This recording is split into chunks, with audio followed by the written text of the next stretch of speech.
There's a couple bucks hanging out.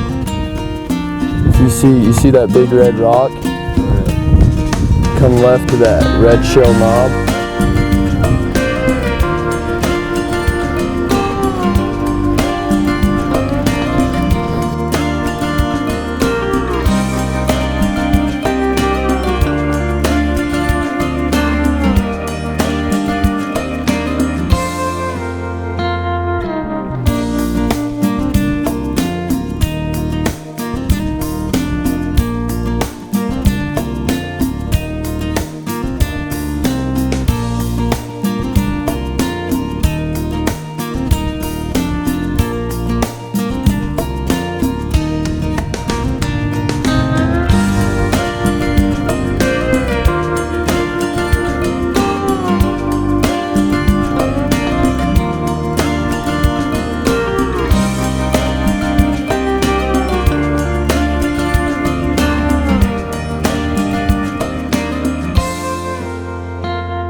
My grandfather came to Wyoming in 1886 from Kansas. He rode up there horseback.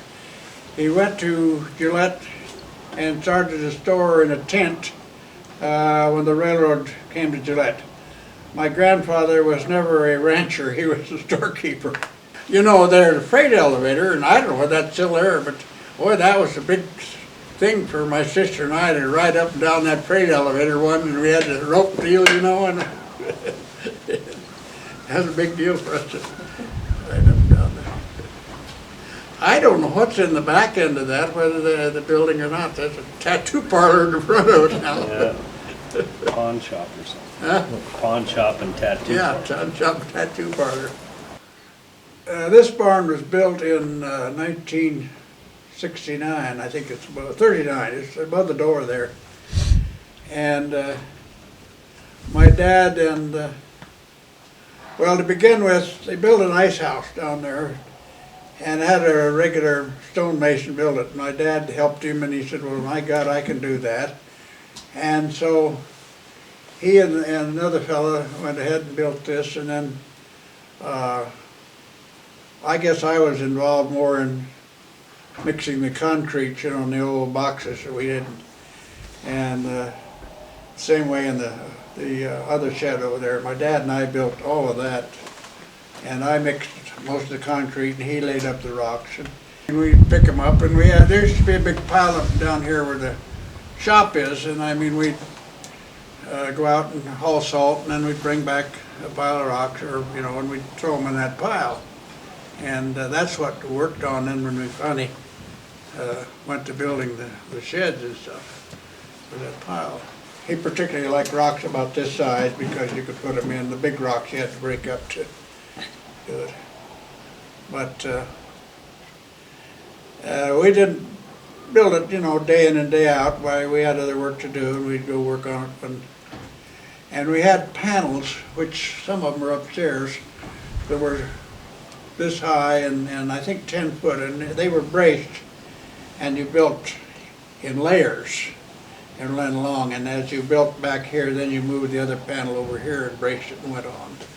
And this is where you see the concrete there. You can see the layer there, for example, how it was built.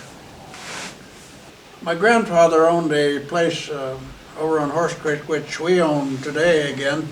And they sold it to some people named Rothwells who went broke, and they were from Buffalo.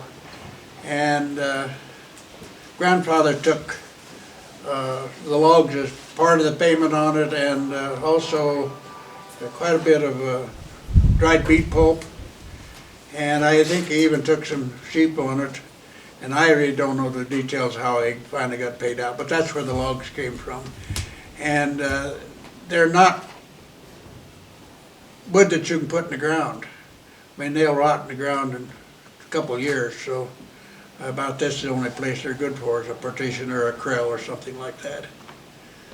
And I can't tell you what kind of tree they are, but they're not a pitch pine or anything like that. How many horses are you keeping around now, working horses? Working, that's a good question. We have We have about 25 that we keep around, 15 that are really good to use, and then the young ones. And then we have a stud and 8 or 9 mares that we replace. Who does all the horse work then, I mean, the training and stuff? We have a hired man named Pat, and he's real good with horses, and soon Kellen will be taking over the breaking of them. What are you most proud of the ranch? Oh, I guess my family.